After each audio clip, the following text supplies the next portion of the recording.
எதற்கு கிறிஸ்தவ அவலங்கள் வஞ்சிக்கப்படாதிருங்கள். இன்று தமிழகத்தில் கேரள மாநிலத்தில் நடக்கும் விசித்திரமான சில காரியங்களை உங்களுக்கு நான் சொல்ல கடமைப்பட்டிருக்கிறேன். பூரீம் பண்டிகை என்பது எஸ்தரின் காலத்தில் ஒரு யூதர்களுக்கு நியமிக்கப்பட்ட ஒரு பண்டிகை. அது மோசையின் மூலமாக வந்த பண்டிகை அல்ல. யூதர்களுக்கு விரோதமாக எழுப்பினவர்கள் எல்லாம் கொல்லப்பட்ட பொழுது, சங்கரிக்கப்பட்ட போது கொண்டாடப்பட்ட ஒரு பண்டிகை பூரீம். அந்த பூரீம் பண்டிகையை நாங்கள் கொண்டாடுவோம் என்று புதிய ஏற்பாட்டு விசுவாசிகள் எல்லாம் இப்பொழுது தமிழகத்திலும் கேரளாவிலும் சிலர் கிளம்பி இருக்கிறார்கள். அது யூதனுக்கு குறிக்கப்பட்ட ஒரு பண்டிகை. அதை நீ கொண்டாடுவதனாலே உனக்கு என்ன லாபம்? நியாயப்பிரமாணத்தினாலே யாருமே தேவனுக்கு முன்பாக நீதிமானாக்கப்படுவதில்லை என்று தெரிந்தும் நியாயப்பிரமாணத்திற்கே திரும்ப போய்கொண்டிருக்கும் ஒரு கூட்டம் விசுவாசிகளை இன்று தமிழகத்திலும் கேரளாவிலும் பார்க்க முடிகின்றது. இது கிறிஸ்தவத்தினுடைய ஒரு அவலம். It's a tragedy of Christianity in our land. ஒரு ஊழியர் தமிழ்நாட்டிலிருந்து ஒரு ஊழியர் போகிறார்.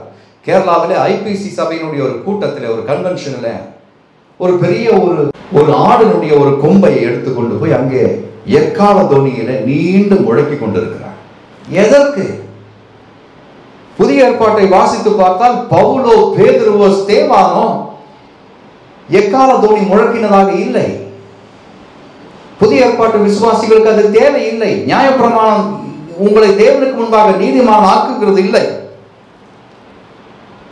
நியாயப்பிரமாணம் தேவை. டூஸ் அண்ட் டோன்ட்ஸ் தேவை. ரூல்ஸ் அண்ட் ரெகுலேஷன்ஸ் உங்களுடைய வாழ்க்கையிலே தேவை.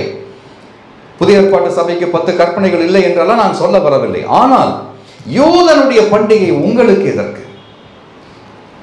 எக்கால தொனியை அவன் முழக்கினது, அதற்கு பல்வேறு காரணங்கள் உண்டு. சபை கூடி வருவதற்காக, யுத்தத்திற்கு ஜனங்களை ஆயத்தப்படுத்துவதற்காக. யுத்தத்தில் ஜெயித்த பிறகு அவர்கள் எக்கால தொனியை முழக்கினார்கள், நீண்ட தொனியை முழக்கினார்கள். அந்த தொனியிலிருந்து என்ன காரணம் என்று கண்டுபிடித்து விடுவார்கள். இங்கே கூட்டங்களிலே, சுவிசேஷ கூட்டங்களிலே, சபை கூடி வருதலிலே, பெங்களூரு பட்டணத்தில் இதை பார்க்கிறோம். அதை எழுப்புதல் என்று சொல்லுகிறார்கள். This is revival என்று சொல்லுகிறார்கள். No, this is not revival. This is fake revival. வேத புஸ்தகத்திற்கு வெளியில இருக்கும் காரியங்களை எல்லாம் எடுத்துக்கொண்டு வந்து, தள்ளப்பட்ட காரியங்கள் எல்லாம் எடுத்துக்கொண்டு வந்து, இன்று நான் இதை எக்காலத்தை ஊதுவேன், பண்டிகையை கொண்டாடுவேன், பூரிகையை அடிப்பேன் என்றெல்லாம் சொல்லிக் கொண்டிருக்கும் காரியங்கள் கிறிஸ்தவர்களுக்கு எந்த ஒரு மேன்மையையும் கொண்டு வருவதில்லை. உங்களை பேசும் பொருளாக புறஜாதிகள் மத்தியிலே ஏளன பொருளாக நம்மை மாற்றிக்கொண்டிருக்கிறது என்பதை நாம் தெரிந்து கொள்ள வேண்டும்.